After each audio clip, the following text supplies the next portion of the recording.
We come on the air. Multiple people injured in a shooting in the Netherlands. Counterterrorism forces now on the scene. We'll have the latest on that. While back here at home, we follow that deadly flooding disaster. Historic flooding hits the heartland, washing away highways and bridges. People trapped in towns surrounded by water. Helicopter crews swooping in, racing to rescue families, some stuck on roofs. We're live on the scene with the latest. Breaking news. A massive chemical fire raging in Houston. Families in nearby neighborhoods warned to shelter indoors right now. Also this morning, American authorities raced to decode those black boxes after Ethiopian officials say they found clear similarities between the two fatal Boeing flights. Oh my God! The manhunt right now for this ATV driver caught on camera dragging a police officer through a crowded street in Nashville. Breaking news on Beto O'Rourke, what he just announced about his campaign, and Vice President Biden's Freudian slip. Did he just reveal he's running for president? And let the March Madness begin. The big dance about to get underway. Will top-seeded Duke and Zion Williamson take it all? Live in Times Square, this is Good Morning America. Good morning, America. Hope you all had a good weekend. Welcome back, guys. Oh, it's great to be back. What day is it? Who am I? Where am I? I know. I'm wondering the same thing. But it's great to be back, George. And we're going to get right to that breaking news. Reports of multiple people injured in a shooting on a tram in the Netherlands. Counterterrorism units heading to the scene. We want to go right to Ian Pannell, who has the latest. Good morning, Ian.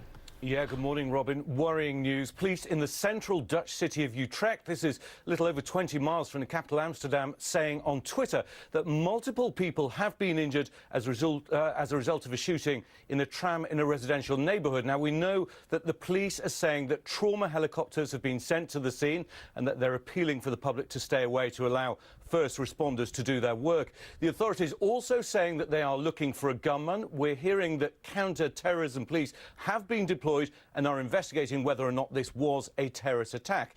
Now, this happened just over an hour ago, so further details are still coming in, and obviously we will update you. Police around the world, of course, on high alert after that terrorist attack in New Zealand. As I say, we'll update you as we get more information. Robin. That we will, Ian. Thank you.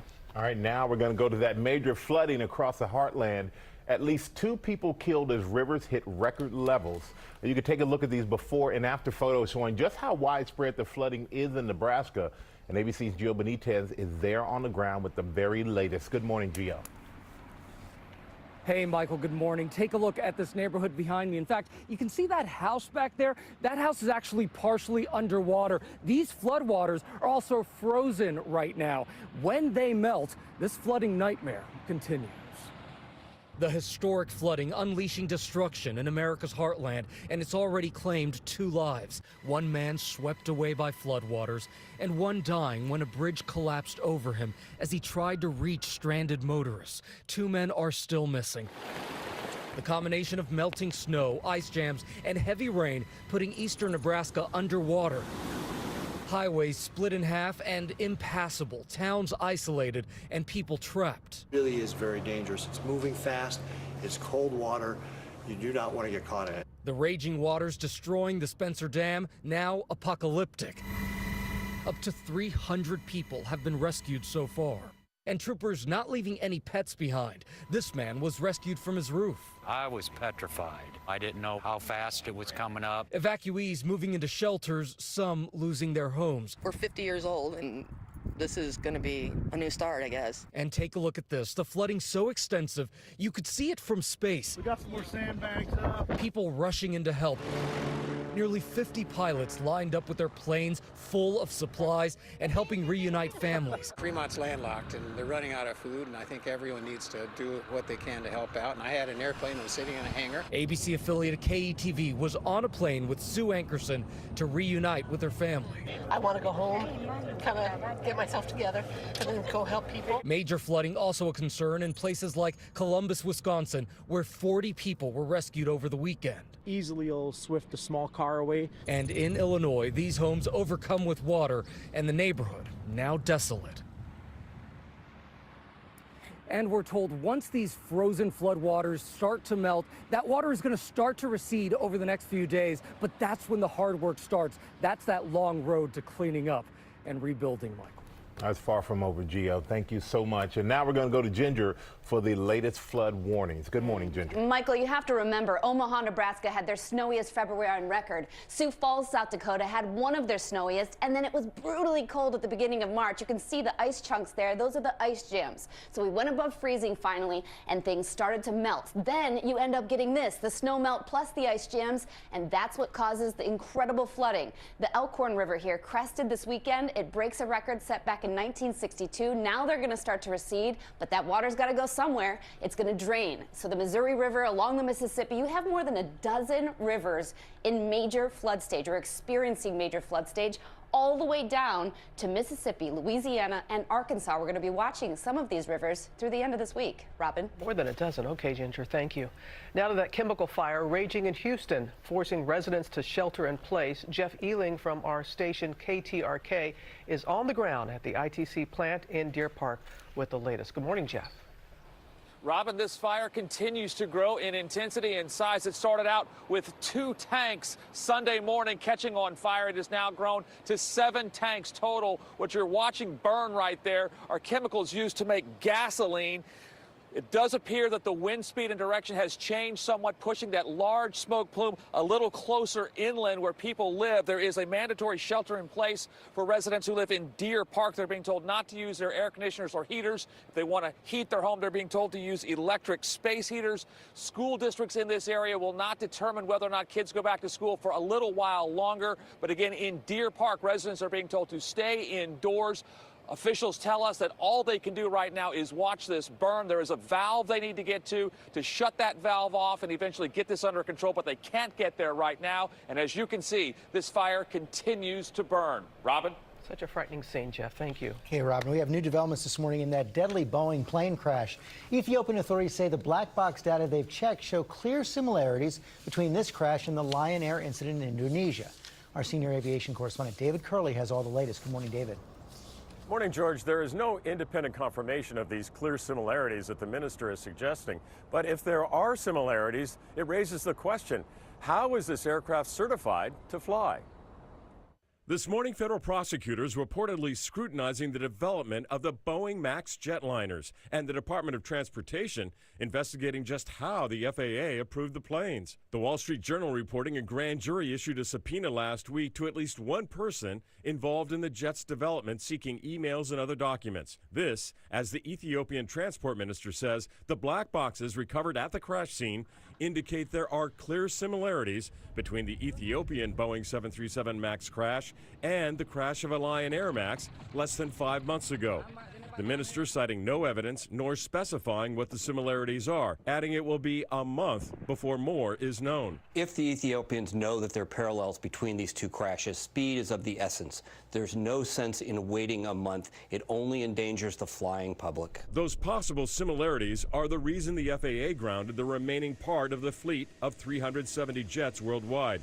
The NTSB telling ABC News that it's just starting analysis work on the data and voice recordings with the Ethiopians and would not comment on any similarities. Both aircraft had trouble after takeoff, wild up and down movements at high speed. On that doomed Ethiopian plane, moments before crashing, panic. A person familiar with the air traffic control communications says the captain radioed, "Brake, brake, request back to home, request vector for landing." The plane disappeared from radar 3 minutes later, killing all 157 on board. Boeing is not saying anything about the Ethiopian minister's comments about clear similarities between these two incidents. The company pointing to the fact that it has a software update coming for that safety system, which was definitely involved in the first crash. That should be coming in the next couple of weeks. Michael? Can't come soon enough, David. Thank you so much. And now to the latest on that terror attack in New Zealand. This morning, the Prime Minister announced gun law reforms will be coming within the next 10 days after 50 people were killed in those attacks on 2 mosques. Will Carr is in Christchurch, New Zealand with more. Good morning, Will. Good morning, Michael. Overnight, authorities here came out and said definitively there was only one shooter in this attack. And as these memorials continue to grow, there is a raw sense of emotion pulsating through the heart of this city after its darkest day. Overnight authorities executing search warrants on 2 homes in Australia after the worst terror attack in New Zealand's history, a country that prides itself on safety. The faces of the dead, heartbreaking. This 3-year-old boy killed in the mosque across the street from the park where he loved to play. The family of this toddler grateful he's alive. The child's American mother posting that her husband shielded our son during the attack. The father shot multiple times. Both survived. Hug your family, hug your friends, because you just don't know when you might not see them again. Authorities say this is the Australian man, his face blurred per local law, who killed at least 50 people, injured dozens more, and left behind 2 massive crime scenes. Authorities here are combing the area. It is a painstaking process. They are going inch by inch, searching for evidence. The alleged shooter, a self-proclaimed racist who hates immigrants, his family speaking for the first time. What he's done, it's just not right. It's unrepairable. Overnight, ABC News confirming the shooter practiced at a gun range 5 hours south of the community he shattered. Its residents now praying that there is peace within that community, Lord. Not only for the ones they've lost, but also for the man responsible. I hope justice is served, and may he be forgiven. Right now, the shooter only faces 1 murder charge, but you can expect that to jump in the coming days, and he plans to represent himself. Michael. And Will, local politicians, they're promising swift action on gun control, but what changes can we expect and how fast can they make them happen? That's right. Keep in mind, they don't have the Second Amendment here. So the Prime Minister has come out and said within the next 10 days, she wants those changes, which could include a ban on semi-automatic rifles. But we should note in the past 3 days, gun sales have spiked across New Zealand because some residents are worried about their gun rights being taken away. Michael. All right. Thank you so much, Will Carr. George? Okay, Mike, we're going to go to politics now and a busy weekend on the presidential campaign trail. Beto O'Rourke and Amy Klobuchar crisscrossed Iowa. Kirsten Gillibrand made her run official on Sunday, the 15th candidate in a crowded Democratic field. And Joe Biden had a pretty telling slip of the tongue at a home state rally in Delaware. Take a look. I have the most progressive record of anybody running for the United States, if anybody who would run.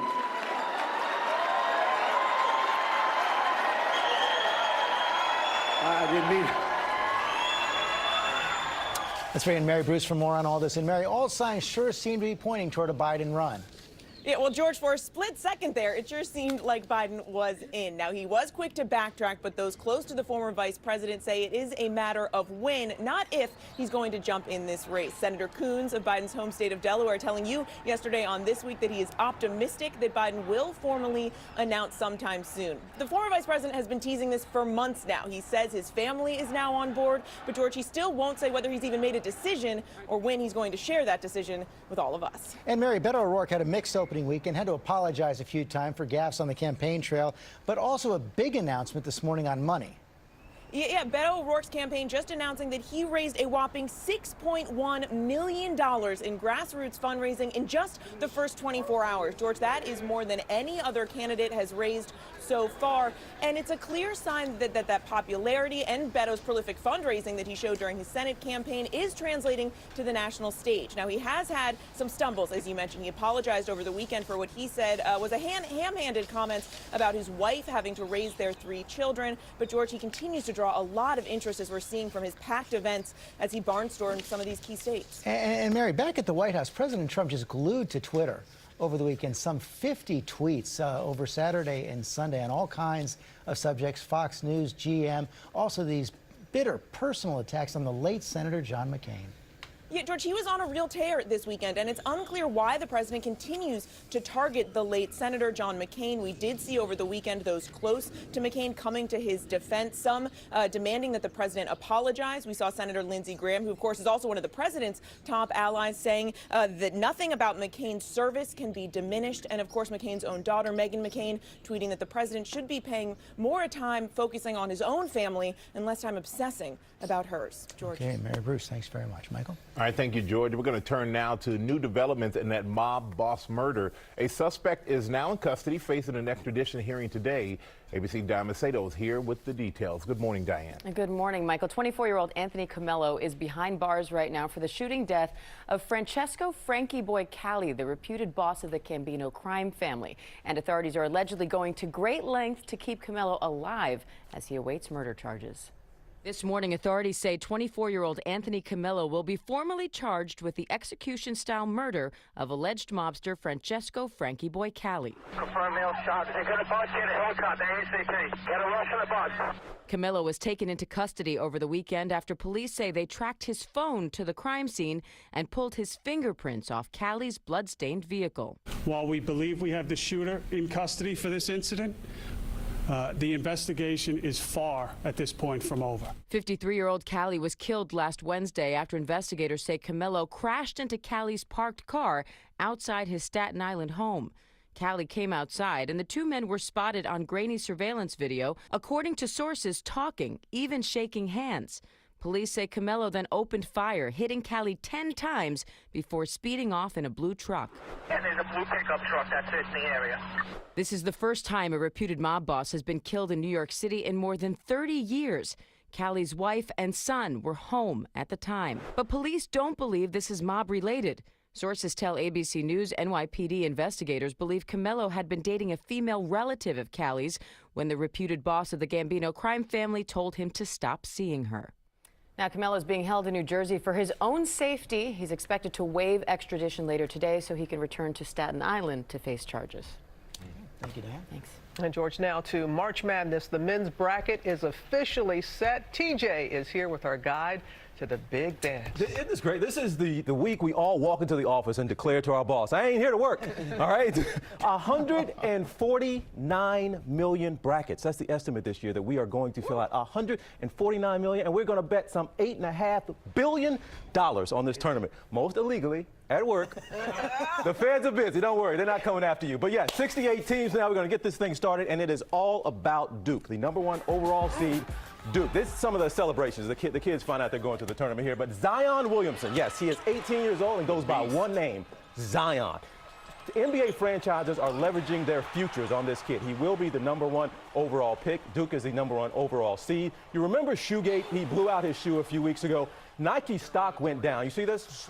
He came out of that shoe. Nike stock actually went down. That's how important this kid is right now to shoe companies, to Duke, and to the NBA. But this team, they have 3 of maybe the top 5 picks in the NBA draft on Duke's starting 5. They are the odds-on favorite to win this thing.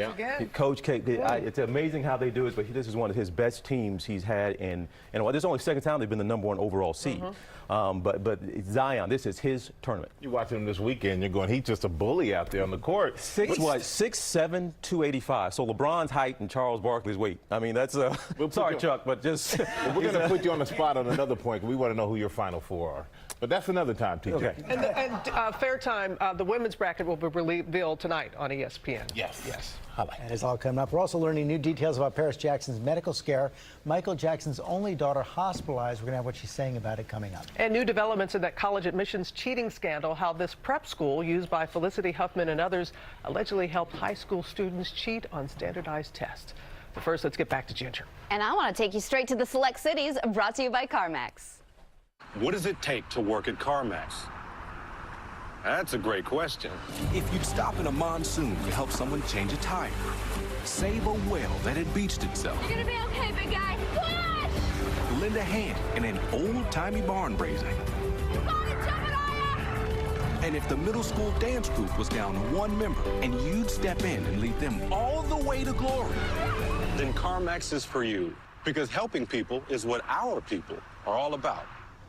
Well, on this Monday, it is going to be our coldest day out of the work week. We could see a few sprinkles around here and maybe some wet snowflakes mixing in, but no impact to area roads. Those road surfaces just way too warm. But 30s we are out the door and only into the 40s for highs later today. A mostly cloudy day coming your way. More sunshine expected tomorrow, the high 52. First day of spring Wednesday, the high 56. And then as we get into the end of the work week, next little weather maker on Thursday with maybe a sprinkle, the high near 60. Monday, we're all back. This is what I feel like. Don't know about you. Just went through an obstacle What do you course. feel like? That. Oh, I'm trying to get to work. Spring is almost The here. struggle is real. Not yet. We'll be right back. Needles. Essential for pine trees, but maybe not for people with rheumatoid arthritis, because there are options, like an injection. Xeljanz XR, a once-daily pill for adults with moderate to severe